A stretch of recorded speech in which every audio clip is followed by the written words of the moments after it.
My daughter Sophia is 9 years old. She has long, dark, wavy hair she always ties with a bright red ribbon, big, quiet brown eyes, and the kind of smile that makes you forget whatever was bothering you 5 seconds ago.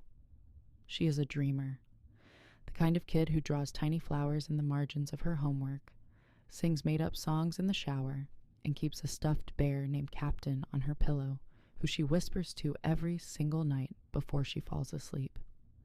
Every evening, without fail, she would climb into my lap and talk about school, about her friends, about what animal she decided she wanted to be when she grew up this week.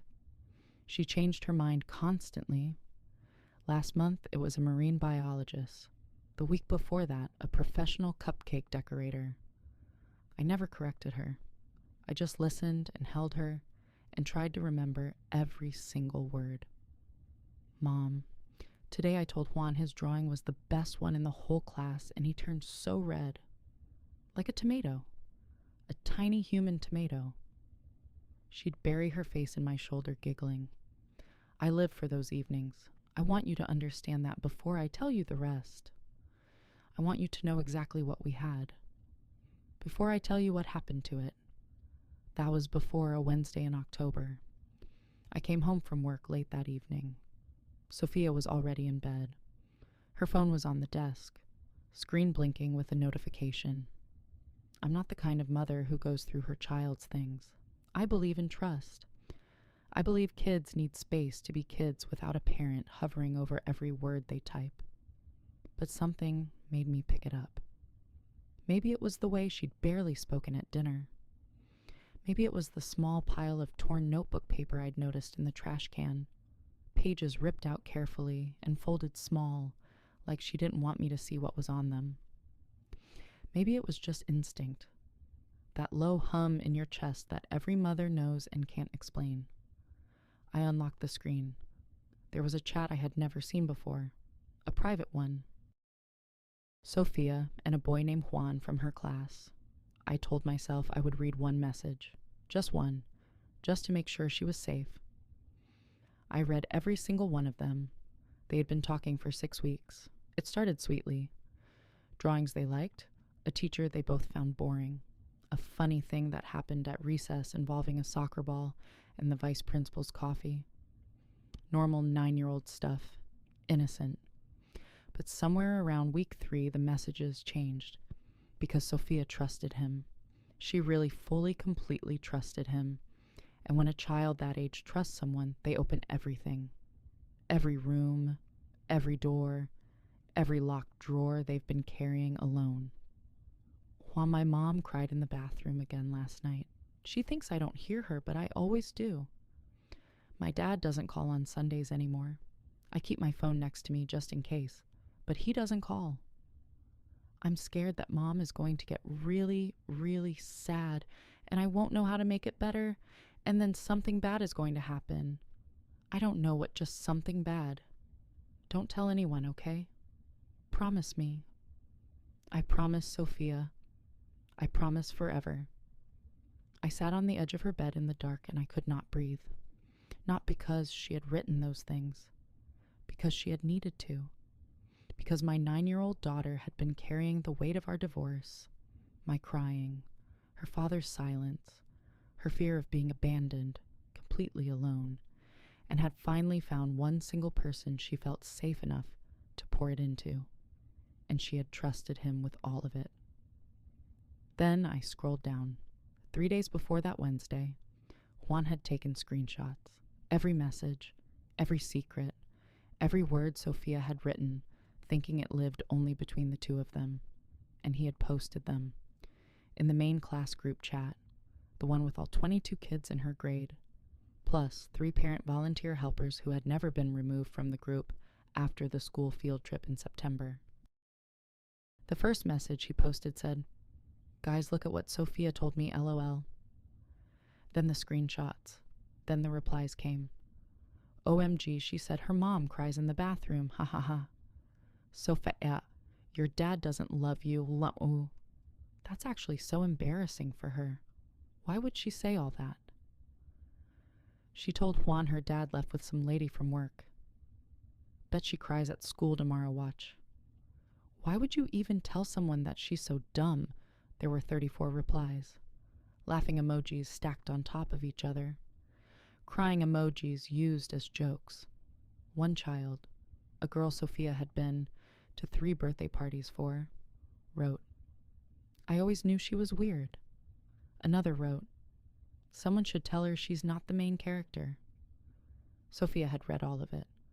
The timestamps showed she opened the group chat at 9:47 in the evening and read through every single reply.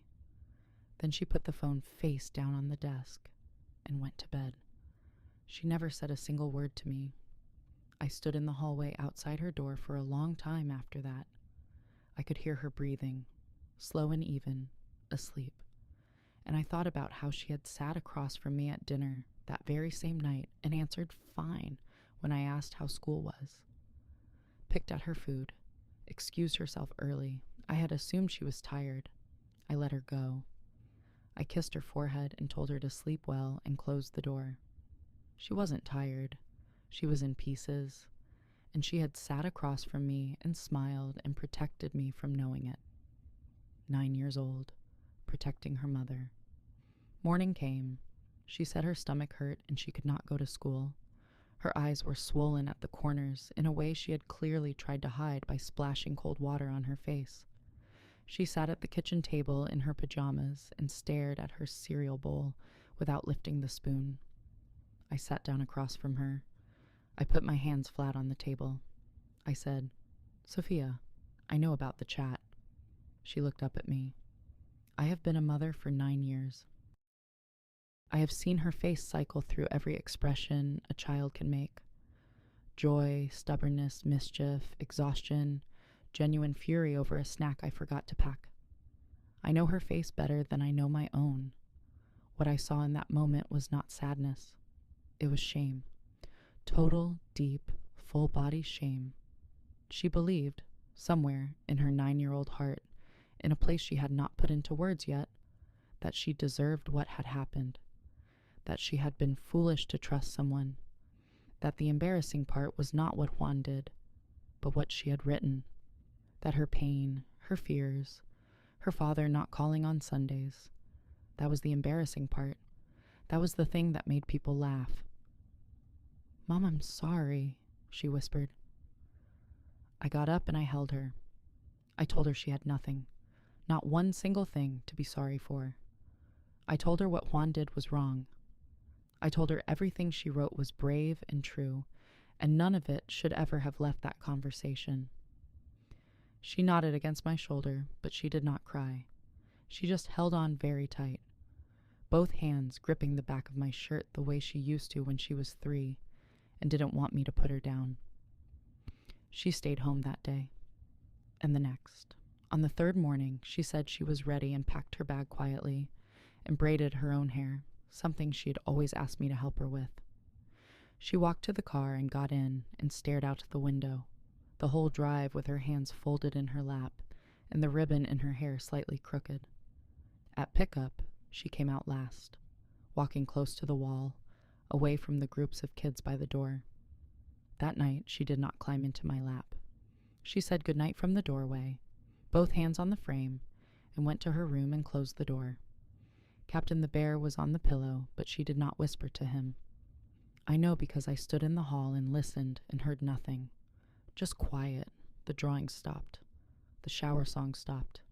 The evening conversation stopped. Every question I asked got one word back. I checked the class group chat on my own account. The messages were still there. 11 days later, still there. No teacher had addressed it. No parent had said anything. No one had deleted a single laughing emoji. On day 8, I called the school. The vice principal, Mr. Carson, answered. I walked him through everything. I read the messages to him directly. He listened. He was quiet for a moment after I finished.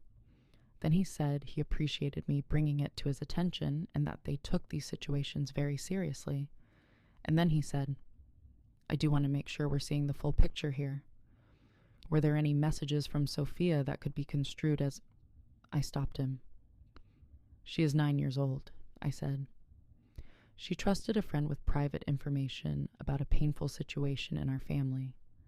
That friend took screenshots of her most vulnerable moments and posted them publicly for her entire class to mock.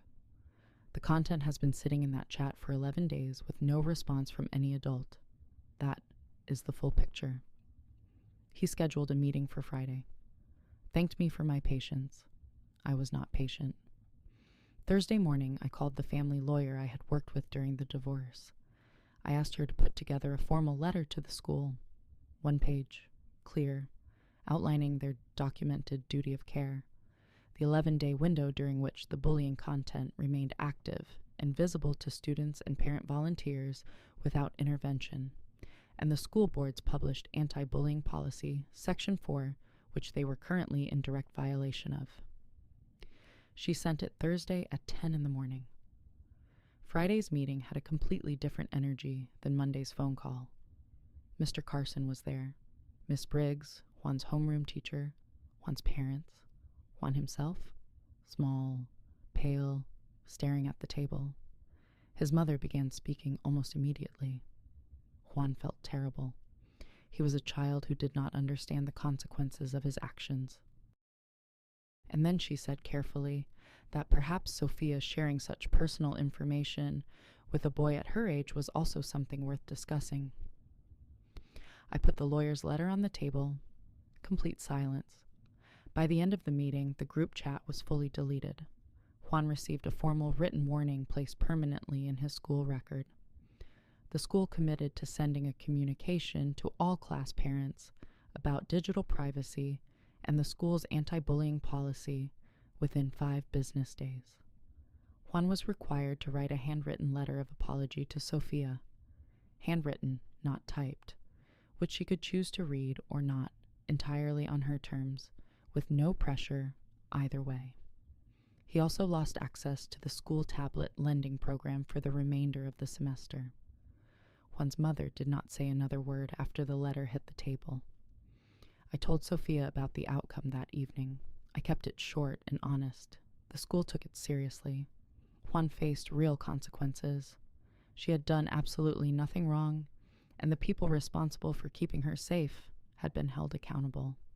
She sat cross-legged on her bed, picking at the edge of her ribbon the whole time I spoke. When I finished, she looked up. "Did he actually get in trouble?" she asked. "Like real trouble? Not just sorry trouble." "Real trouble," I said. She nodded slowly. "Okay." It was not the relief I'd hoped for. She did not burst into tears or throw her arms around me or suddenly transform back into the girl who sang in the shower. Healing does not work that way. It does not arrive all at once in a single dramatic moment. It seeps back in the same quiet way the damage crept in. Slowly, in small pieces, easy to miss if you are not watching carefully. 2 weeks after the meeting, she drew something. A small, uneven flower in the margin of a homework sheet. She did not point it out. I did not say anything either. I just saw it and felt something loosen in my chest, like a knot finally giving way. 3 weeks later, I heard her singing in the shower. Just a few lines. She stopped, then started again. A month after that, she climbed back into my lap one Sunday afternoon while I was reading. She didn't say anything for a while. Then she said, "Mom, if I ever tell someone a secret again and they do that, can we do the same thing we did this time?" "Every single time," I said. She thought about this. Then, "Good, because I think I'm going to have more secrets when I get older." I held her tighter and did not say anything. She is still quieter than she was before October. She holds things closer. She does her own hair every morning now without asking for help, and the ribbon is sometimes a little crooked, and I never fix it unless she asks. She is more careful about who she gives her trust to. I think some of that carefulness will stay with her for a very long time. Maybe forever. Maybe that is not entirely a bad thing. But she is drawing again. She is singing again. She asked me last week if we could get a new notebook. A nice one, the kind with a little lock and a real key. I bought her two. Did I go too far or not far enough? Tell me in the comments. And if this story stayed with you, hit that like button and subscribe. Drop your location below. USA, UK, Canada, Australia. I read every single one.